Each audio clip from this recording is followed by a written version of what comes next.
운전 경력이 그거 면허 따고 네, 말할까? 편하게, 아니면은 네, 그 아무거나 편하게 적어주시면 돼요. 운전 경력 총 그냥 면허 따고 나서 적어주셔도 돼요. 희망 브랜드를 그냥 편의점으로 네네네. 그냥 편의점으로 적어주세요. 강북구 어디 사세요? 저 수유 수유요?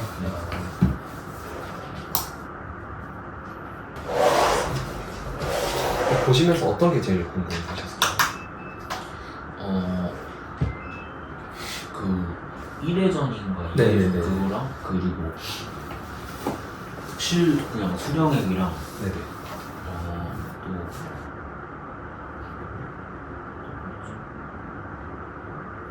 또 진짜 유튜브 보는 것처럼 진짠가. 아 네네. 그럼 일단은 네. 저희가 이제 유튜브 보시면은 상온이 있고 저희가 저온이 있어요. 네. 상온은 이제 그 두 개 비교해서 설명을 드리자면은 이제 금액대는 상온이 360만 원 그리고 저온은 380만 원 이렇게 돼요. 그래서 얘 같은 경우는 왜 금액 차이가 나냐? 얘는 이제 피킹이라는 걸 해요. 피킹이라는 걸 하는데 이제 피킹이 뭐냐면은 이제 그 센터에 가면은 이제 이렇게 박스들이 저온 박스들이 이루어져 있는데 이런 거를 이제 소분을 하는 역할을 해요. 그러니까 이제 예를 들어 삼각김밥이 있고 뭐 햄버거 있고 뭐 샌드위치 있고 이렇게 이제 소분하는 이제 일들을 해요. 점포별로. 이런 거를 내가 직접 해야 돼가지고 얘가 조금 더 시간이 좀 더 1시간에서 1시간 반 정도 더 소요가 돼요. 그래서 이런 피킹이 있고 그 다음에 얘는 냉장 냉동을 이제 달아야 돼요.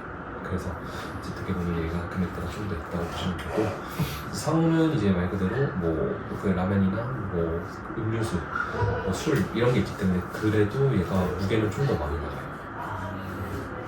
그래서 이제 1회전 같은 경우는 얘네들을 한 번 하면은 1회전이라고 하고 여기다가 뭐 지원 배송이나 추가 배송 아니면은 뭐 대차 아니면은 뭐 2회전 이렇게 해서 플러스 해서 얘네들이 부수입으로 더 늘어난다고 보시면 돼요. 2회전은 1회전만큼 360만 원은 아니지만 그거보다 조금 한 300만 원, 360만 원 초반 정도 급여 정도를 받는다고 보시면 되고 그 다음에 내가 체력이 더 되면 2회전 하고 지원 배송까지 하시는 분도 계시긴 한데 이제 그거는 내가 그만큼 더 수입을 원하면 그렇게 볼 수 있긴 있어요. 이 정도로 이제 간략하게 말씀을 드리면 되고 뭐 휴일 같은 경우는 상호는 이제 고정 일요일 휴무를 하고 저는 이제 한 달에 4번을 선택을 해서 쉬게 돼요. 이제 내가 뭐 거기에 있는 센터에 있는 사람이랑 이제 합의를 해가지고 이제 언제 쉬겠다 이렇게 얘기를 해가지고 쉬는 형태라고 보시면 돼요. 그 만약에 1회전이 네. 한다고 하면 그 시작하는 시간은 몇 시부터요? 이제 그게 천차만별이어가지고 혹시 하실 분 있으신 분도 있으세요? 아 지금 원래 딴 거 하다가 네네. 이제 아예 안 하고 있어갖고 이제 그 상원 같은 경우는 저희가 시유 기준으로 설명을 드려요.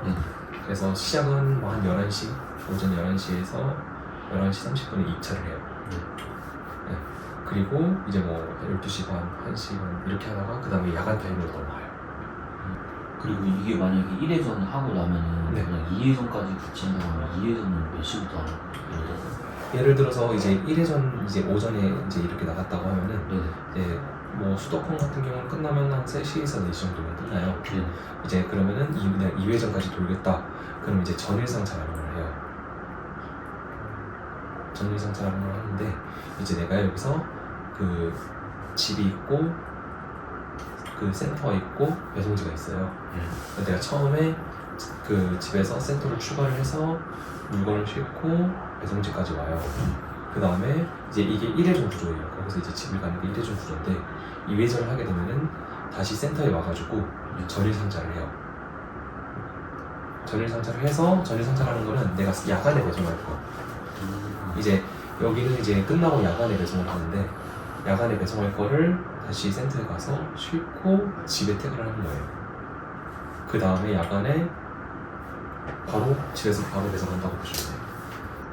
예를 들어서 뭐 5시에서 6시 정도면 상차가 끝나겠죠. 이제 만약에 3시에 끝났다고 하면 센터에 오는 시간이 있을 거고 거기서 상차 시간은 보통 1시간에서 1시간 반 정도 걸리니까 여기서 그리고 집에 스택은 까지는 뭐 5시, 6시, 7시 정도 되겠죠. 거기서 이제 야간은 시간대별로 또 달라요. 야간도 이게 정확하게 제가 몇 시라고 말씀을 드릴 수가 없는 게 이게 코스마다 시간대가 워낙 다르기 때문에 뭐 4시가 될 수도 있고 5시가 될 수도 있고 아니면 뭐 2시가 될 수도 있고 3시가 될 수도 있고 차라리 뭐 내가 그 자리가 운 좋게 나와서 여기서 좀 기다렸다가 바로 그 좀 쉬었다가 바로 배송하고 그 다음에 쭉 쉬었다가 그 다음에 다시 출근하고 이런 형태가 될 수도 있고 아니면은 내가 여기서 배송하고 집에 와서 좀 자고 아예 늦게 그 배송하고 그다음에 조금 쉬었다가 출근하는 경우도 있을 거고 이제 2회전 이렇게 이렇게 보시면 되고 이제 얘는 상온 기준으로 해요. 네. 상온은 이렇게 전일선사를 하고 하는데 이제 저온은 뭐 크게 잡아서 뭐 4시, 11시, 4시, 11시 이렇게 보시면 돼요. 뭐 오전 4시, 오후 4시. 그러니까 오전 4시에 입찰을 해서 뭐 끝나면은 뭐 11시 정도 되고 그 다음에 쉬었다가 그 다음에 다시 이제 오후 4시에 와서 11시에 배송을 해. 얘는 이렇게 텀이 두 개 간격으로 와요. 그럼 이게 2회전인 거죠? 그쵸. 이게 2회전이라고 보시면 돼요. 이제 근데 웬만하면 다 기사님들이 차를 자기가 직접 알아보죠. 그죠. 저희가 그렇게 알아보세요. 개발은 연도 완성되고 저희가 왜 그러냐면은 저희가 그 좀 차에 대해서 이제 관여를 하게 되면은 지입 사기라고 불려요. 예전에는 이제 지입 사기 형태가 이제 뭐 내가 우리랑 회사랑 계약을 하면은 무조건 차를 사야 된다라고 얘기를 해요. 그럼 차를 플러스 1,000만 원, 2,000만 원 플러스 해가지고 팔아 넘겨버려요. 그러니까 이제 그런 지입 사기들이 많아가지고 저희는 이제 차에 대한 그거랑 회사랑 전혀 관계없이 그 기사님들이 알아서 차량을 구매하시고 저희 이제 넘버 달아드리고 코스 알아봐드리고 그렇게 일처리를 진행하죠. 그럼 여기는 그 카고 인접 거기는 일단 편의점 그걸 전문적으로 편의점도 하고 저희가 식자재도 하고 뭐 아니면 쿠팡도 하고 있어요. 식자재는 어떤 거 하는 거예요? 네, 식자재 같은 경우도 아까 전에 그 2.5톤이고요. 얘도 얘 같은 경우는 아까 냉장 냉동 저희가 투냉이라고 불러요.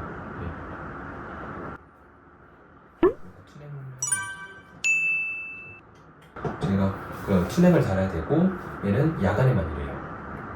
식자재는요? 네, 왜냐면은 점심에는 이제 장사를 해야 되니까 이제 야간에 뭐 음식점 같은 데 이런 데다가 그 뭐 쌀이나 김치나 뭐 오이, 뭐 당근 이런 식재료들 있잖아요. 이런 것들을 배송하는데 얘네들은 조금 더 노동이 있어요. 그러니까 뭐 냉장고에 이제 넣어준다거나 뭐 상하지 않게 냉동실에 넣어준다거나 이런 건 있는데 전부 다 그런 건 아니고 이제 어느 정도 실온에 보관할 수 있는 거는 실온에다 놔두고 냉동 고기나 이런 것들만 넣어주는 형태라고 보시면 돼요. 그래서 근데 얘 같은 경우는 단가가 좀 더 세요. 한 이제 500 정도라고 보시면 돼요. 얘는 1회전에 네, 1회전에 500이고 이제 얘 같은 경우도 일요일마다 고정 휴무예요. 그래서 만약에 내가 한 번에 이제 그 일을 해가지고 돈을 벌겠다라고 하시면 이게 더 나으실 수도 있어요. 식자재는. 그러니까 그만큼 이제 편의점보다는 노동 강도가 좀 더 있다고 보시면 그만큼 더 주는 데는 더 주는 이유가 있을 거고 그래서 이것도 이제 일단은 1회전에 한 500 정도라고 보시면 돼요. 얘도 완제고 유류비, 톨비 이런 것도 지원이 돼요. 그래서 만약에 내가 식자재를 하다가 뭐 너무 힘이 들고 차라리 편의점 정원을 하는 게 낫다 라고 하시면은 이제 이게 투냉이니까 저희가 그 편의점 자리를 알아봐서 이렇게 옮겨드릴 수도 있고 이제 저는 뭐 이게 더 나은 것 같기도 하고 그러면 만약에 이것도 똑같이 이제 차량 구매는 2.5톤이고 2.5톤이고 또 이제 투명을 달아야 되니까 이제 아까 일반 상온 일반 내장탑보다는 조금 더 가격 차이가 있을 수 있어요. 냉동기에 있으니까. 그래서 만약에 이제 어느 쪽에 선택을 하시든 이제 내가 만약에 어쨌든 사장님이 이제 일을 하려면은 선탑을 한번 해보셔야 되잖아요. 선탑을 해보시고 내가 이게 마음에 든다라고 하시면은 이제 저희가 그 이제 코스를 알아봐요. 어디로 가는 코스인지 알아보고 그 다음에 그 코스가 자리가 있으면은 그때 계약을 맺어요. 계약을 맺는 거고, 그 다음에 계약을 맺으면은 그 교육 날짜를 잡아요. 교육 날짜는 2주 정도를 가요. 무슨 교육을 이제 예를 들어서 이제 내가 짐을 싣는 방법이 있을 테고, 아, 네. 짐을 싣는 방법이 있을 테고, 이게 얘도 한 10집에서 뭐 12집, 13집 이런 식으로 가요. 이것도 센터마다 코스마다 다르긴 한데, 이제 이 정도 그 집마다 그 쌓는 방법을 배울 거고, 그러니까 운전하다 보면 쓰러지잖아요. 이제 이런 거 안 쓰러지게 이제 쌓는 방법이나, 아니면은 이제 식자재 같은 경우는 이제 점포수에서 어디 위치에 물건을 놓는지, 아니면 어떤 식으로 이동을 해야 되는지, 아니면 코스를 돌더라도 내가 내비 찍으면 다 나오긴 하는데 내비 말고 좀 더 빠른 길 가시는 기사님들도 있어요. 이제 그런 것들 다 배우는 기간이 2주 정도라고 보시면 돼요. 제가 차를 이제 갖고 왔을 때 계약을 하는 아니요, 이제 만약에 내가 그 이제 선탑을 먼저 해보고 이제 괜찮다 싶으면은 저희가 코스를 알아봐요. 코스를 알아보고 그 다음에 그 코스를 알아보고 계약을 하잖아요. 계약 이후에 차를 사셔도 돼요. 알아보고 그때도 2주의 시간이 있으니까 늦진 않아요. 그러니까 내가 확실하게 그 할지 말지를 결정이 안 돼 있는 상태에서 차를 사버리면은 무조건 그 차로 가야 돼요. 그 차로 가야 되니까 그럴 필요 없이 계약하고 그 다음에 차 알아보시면 제가 어느 정도 가이드라인을 좀 잡아드릴 수 있어요. 그렇다고 해서 제가 차에 대해서 관여를 해야 이걸 사라 저걸 사라고 이렇게 말씀을 못 드리고, 왜냐면 제가 이걸 사라 저걸 사라라고 하면은 책임 소재를 좀 걸고 넘어지시는 분 계세요. 그래서 차량은 이제 그 천천히 이제 어떤 차량이 어떤 건지 이제 이렇게 알아보시다가 계약할 때 이제 계약하고 나서 그때 이제 본격적으로 알아보시면 돼요. 그럼 일단은 선탑을 먼저 다 해보고 네, 선탑 먼저 해보시고 제가 그럼 일정을 조율해서 말씀드릴게요.